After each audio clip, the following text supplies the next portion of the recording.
आज पूरी दुनिया में उच्च रक्तचाप यानी कि हाइपरटेंशन एक गंभीर समस्या बनी हुई है। एक समय था जब हाइपरटेंशन केवल शहरों तक ही सीमित था, लेकिन बढ़ते आधुनिकीकरण और बिगड़ती लाइफस्टाइल के कारण इस बीमारी ने गांव देहात तक अपनी पकड़ बना ली है। आम भाषा में इसे हाई ब्लड प्रेशर भी कहते हैं। यह जानलेवा बीमारी है जिसमें बाहर से कोई लक्षण या खतरा तो दिखाई नहीं देता, लेकिन ये जब अनियंत्रित होता है तो शरीर के दूसरे अंगों पर खतरनाक दुष्प्रभाव छोड़ने लगता है। पहले यह माना जाता था कि यह समस्या सिर्फ ज्यादा उम्र के लोगों को ही होती है, लेकिन बदलते परिवेश की वजह से यह बच्चे और युवाओं में भी फैलती जा रही है। तो क्या है ये बीमारी और कैसे बचे इस बीमारी से, ये सभी बातें विस्तार से जानने के लिए इस वीडियो को पूरा जरूर देखें।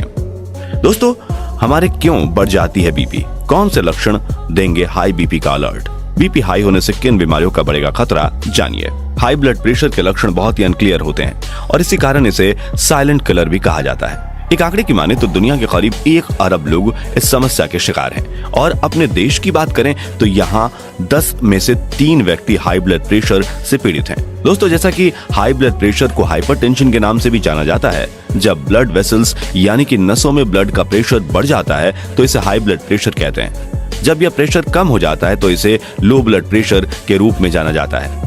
अब हमने यह तो जान लिया कि ब्लड प्रेशर होता क्या है, लेकिन अब जो जिज्ञासा खड़ी होती है वो यह है कि ब्लड प्रेशर को मापा कैसे जाता है। तो चलिए जानते हैं इसके बारे में।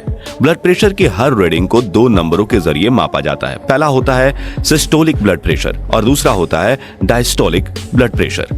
वीडियो में आगे हम आपको बताएंगे कि इन सिस्टोलिक ब्लड प्रेशर और डायस्टोलिक ब्लड प्रेशर में अंतर क्या है, इसलिए पूरा वीडियो ध्यान से देखते रहिए। सिस्टोलिक ब्लड प्रेशर और डायस्टोलिक ब्लड प्रेशर, इन दोनों रीडिंग को एक जोड़ी के तौर पर लिखा जाता है, जिसमें पहली रीडिंग सिस्टोलिक प्रेशर की और दूसरी डायस्टोलिक प्रेशर की होती है।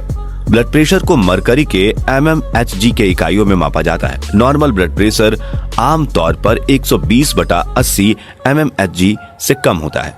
इसमें 120 सिस्टोलिक ब्लड प्रेशर और 80 डायस्टोलिक ब्लड प्रेशर होता है।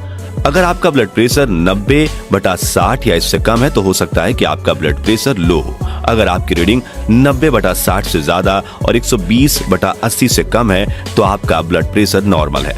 इसे आइडियल ब्लड प्रेशर भी कहा जाता है। अगर आपका ब्लड प्रेशर 120/80 से ज्यादा है और 140/90 से कम है तो इसे नॉर्मल से थोड़ा हाई ब्लड प्रेशर माना जाता है। आपको अपनी लाइफस्टाइल में बदलाव लाकर इसे कम करने की कोशिश करनी चाहिए। 150/100 या कुछ हफ्तों में इससे भी हाई हो जाने वाली रीडिंग इशारा करती है कि आपको हाई ब्लड प्रेशर यानी कि हाइपरटेंशन है। दोस्तों, अब आते हैं एक महत्वपूर्ण टॉपिक पर और वो यह है कि ब्लड प्रेशर शरीर में कंट्रोल कैसे होता है। दोस्तों, जैसा कि आप सबको पता ही होगा कि हमारे शरीर में हार्ट ब्लड वेसल्स के माध्यम से ब्लड को पूरे शरीर में पंप करता है और हमारी बॉडी में ब्लड को पंप करने के लिए एक निश्चित प्रेशर की जरूरत होती है।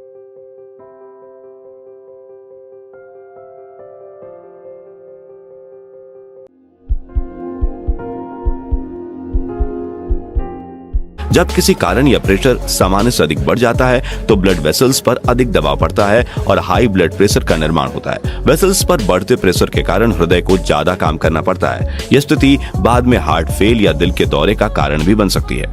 इसलिए हाइपरटेंशन को जानलेवा बीमारी माना गया है। जब हमारा ब्लड आर्टरीज की दीवारों की ओर धकेलता है तब आर्टरीज पर एक तरह के फोर्स का निर्माण होता है और इसे ही ब्लड प्रेशर कहा जाता है। प्रत्येक दिल की धड़कन के साथ यह फोर्स उत्पन्न होता है क्योंकि ब्लड को हार्ट से ब्लड वेसल्स में पंप किया जाता है। आर्टरीज की दीवारों का आकार और इनकी इलास्टिसिटी भी ब्लड प्रेशर से प्रभावित होती है।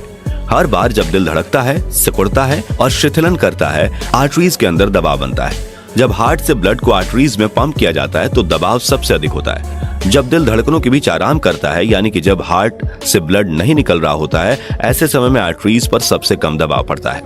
सिस्टोलिक प्रेशर आर्टरीज के अंदर के उस दबाव को बताता है जब हार्ट सिकुड़ता है और शरीर के माध्यम से ब्लड पंप करता है। डायस्टोलिक प्रेशर आर्टरीज के अंदर के उस दबाव को दिखाता है जब हार्ट शिथिल होता है और ब्लड से भर रहा होता है। दोस्तों, हमारे शरीर में ब्लड प्रेशर का रेगुलेशन 2 प्रकार से होता है। एक है शॉर्ट टर्म रेगुलेशन और दूसरा है लॉन्ग टर्म रेगुलेशन। देखिए दोस्तों, आप सोच रहे होंगे कि ये शॉर्ट टर्म रेगुलेशन क्या होता है। तो दोस्तों, हमारे शरीर में 2 रिसेप्टर्स होते हैं जो हमारे ब्लड प्रेशर के उच्चता को कंट्रोल करते हैं। ये सेंसर रिसेप्टर होते हैं। एक होता है बैरो रिसेप्टर और दूसरा होता है कीमो रिसेप्टर। सबसे पहले बैरो रिसेप्टर की बात कर लेते हैं। ये बैरो रिसेप्टर हार्ट से निकलने वाली एओर्टा की आंच पर मौजूद होता है। ये हमारे खून के प्रेशर को डिटेक्ट करते हैं। अगर प्रेशर बहुत ज्यादा होता है तो ये ब्रेन में मौजूद कार्डियोवैस्कुलर सेंटर को सिग्नल भेजकर ब्लड प्रेशर को नीचे ले आता है, और जब ये देखता है कि ब्लड प्रेशर बहुत कम हो गया है तो ये सिंपैथेटिक नर्वस सिस्टम को सिग्नल देता है और ब्लड प्रेशर को नीचे ले आता है। ठीक उसी तरह दूसरा रिसेप्टर जो शॉर्ट टर्म ब्लड प्रेशर को रेगुलेट करता है वो होता है कीमो रिसेप्टर। ये हमारे ब्लड में पीएच, ऑक्सीजन और कार्बन डाइऑक्साइड की मात्रा को डिटेक्ट कर ब्लड प्रेशर को रेगुलेट करता है। और दोस्तों, आपको जानकर यह आश्चर्य होगा कि जो हमारी किडनी होती है वह भी ब्लड से पानी और नमक को हटाकर ब्लड प्रेशर को नियंत्रित करने में मदद करती है। साथ ही किडनी ब्लड प्रेशर को कंट्रोल करने वाले हार्मोन भी रिलीज करती है। लेकिन जब लंबे समय तक ब्लड प्रेशर की समस्या रहती है तो किडनियों में सिकुड़न आ जाती है और ब्रेन हैमरेज होने का खतरा भी बढ़ जाता है। दोस्तों, दरअसल शरीर के अंदर ब्लड प्रेशर को कंट्रोल करने का पूरा प्रोसेस काफी कॉम्प्लिकेटेड होता है, जिसे हमने सरल तरीके से आपको समझाने की कोशिश की है। आशा है कि आपको हमारी यह कोशिश पसंद आई होगी। कुछ खास तरह के लोगों में या कुछ परिस्थितियों में हाई ब्लड प्रेशर के चांसेस बढ़ जाते हैं, जैसे कि डायबिटीज, गठिया या किडनी की बीमारी वाले लोगों में। 60 वर्ष और उससे अधिक आयु के लोगों में, उच्च रक्तचाप के पारिवारिक इतिहास वाले लोगों में और ज्यादा नमक खाने वाले लोगों में।